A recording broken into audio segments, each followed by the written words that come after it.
Hello everyone, my name is Amof and I'm going to be taking you guys through the fifth lab practical for UPNG series, the third one of 2025, and it will be me and my partner Nathan will be talking about artificial intelligence.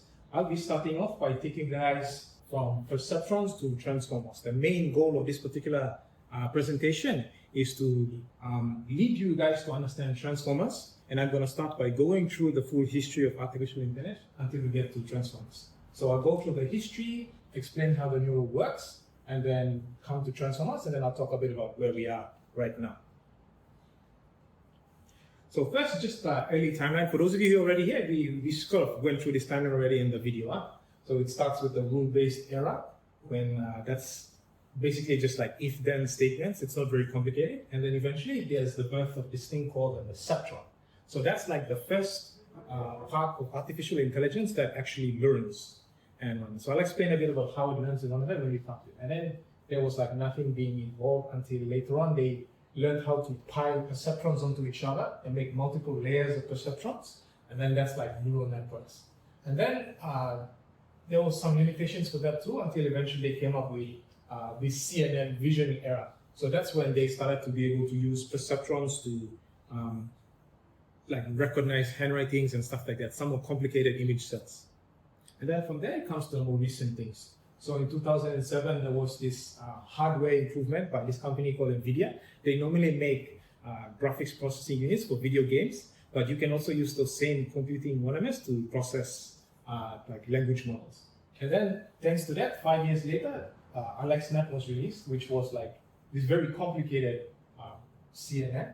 And then that big improvement inspired the guys who would later create the transformers. So all of this previously has more to do with vision, but transformers is to do with text. So transformers is the thing that is powering all of the language models that we use now, ChatGPT and all of that. Those were made with the transformers. So that happens, and then you progress into the era that we're in now. So let's start off with the rule-based machines in the 1950s. So this is a simple diagram just highlighting how rules-based whatever works. So for those who don't know, that's a badminton, the feathered one there, the feathered thing. And this is like how a simple computer could decide whether or not to play badminton. So obviously, if it's raining, it's probably a bad idea to play badminton, right? So if rain heavy, badminton, no. Or another reason you might not want to play badminton is if the wind is strong, because it's a feather thing. So if wind is heavy, then play badminton, no. So that's simply rule-based. So it was developed by this guy, not by him specifically, but it was popularized by this guy, Alan Turing, in the 1950s. He's responsible for creating what they call the Turing test. Do you guys know what the Turing test is? Anybody here familiar with the Turing test? So basically the Turing test is like, they take a person and they put a computer with a chatbot in front of it. And the person doesn't know who's on the other side of that chatbot, whether it's another person's or it's an AI, it's a secret. And then the person just has to have a conversation. And if the chatbot manages to fool him that it's a person, then it passes the Turing test.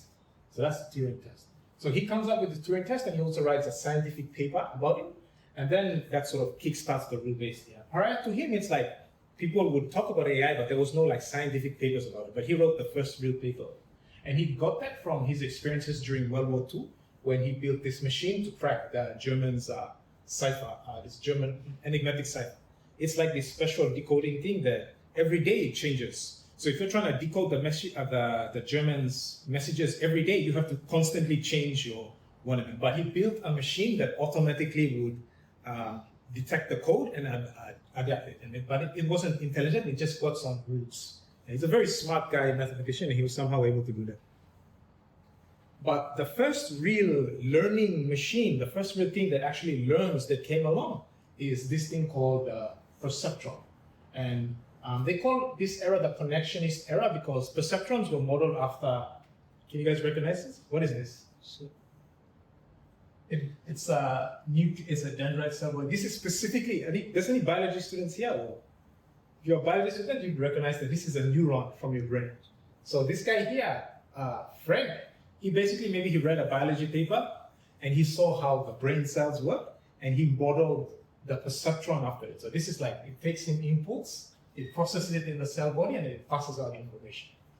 So that's the perceptron there. And one of the early tests they did with it is they would have like a grid like this, and then they would put a shape on one end of those grid. So on the left side, 0, on the left side, 1. And so if the perceptron sees a shape on one side, it will say, well, it's on the 0 side or on the 1 side.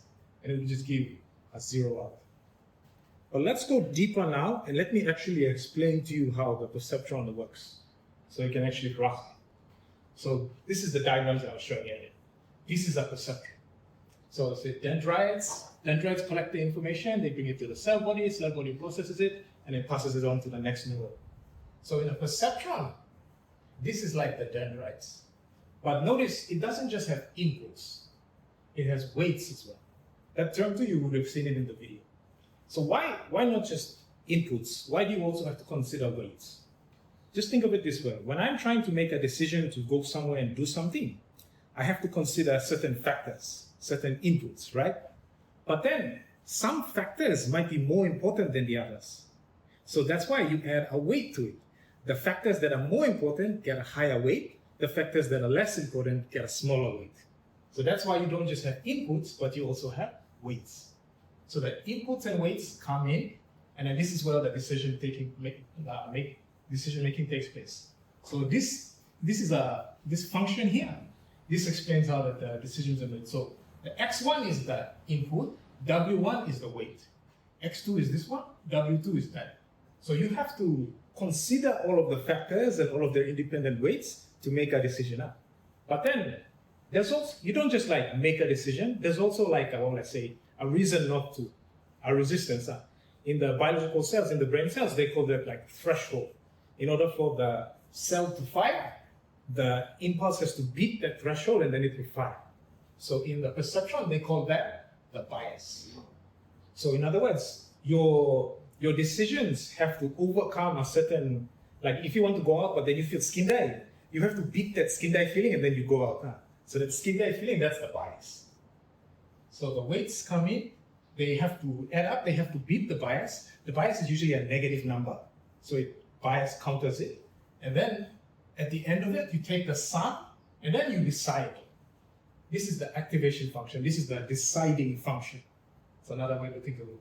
So if remember I said the bias is negative. If the final answer is negative, if it's less than 0, then the activation function doesn't activate. If sum is less than 0, output 0, meaning no, I don't want to do the thing. If the sum is greater than 0, then yes, I want to do the thing. So that's basically a perceptron. Any questions about a perceptron? Is there anything unclear about that? At all? Or unclear? Okay. So some things I'll go into more depth, some things I don't have to really go into that. This is just to like further consolidate, make sure you get it. So there's like, this is like deciding whether to go in the obvious.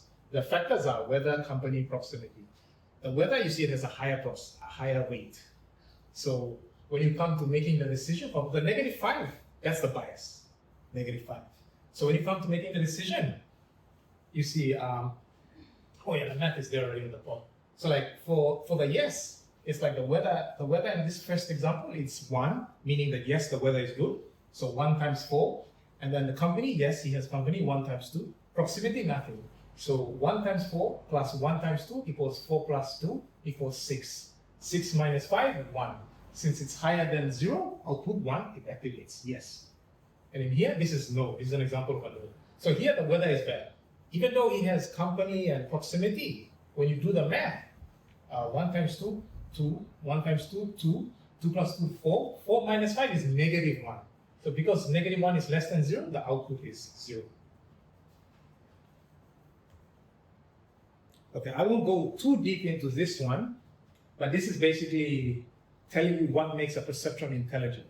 So earlier when we were looking at this one, it's like you manually set the weights up. But actually, you don't have to actually manually set the weights. You can actually get a perceptron to teach itself how to set weights. I won't go into it into too much depth because it's a bit confusing, but the long story short, you use this formula here, and then if, like this one here, this is an example of it getting it wrong.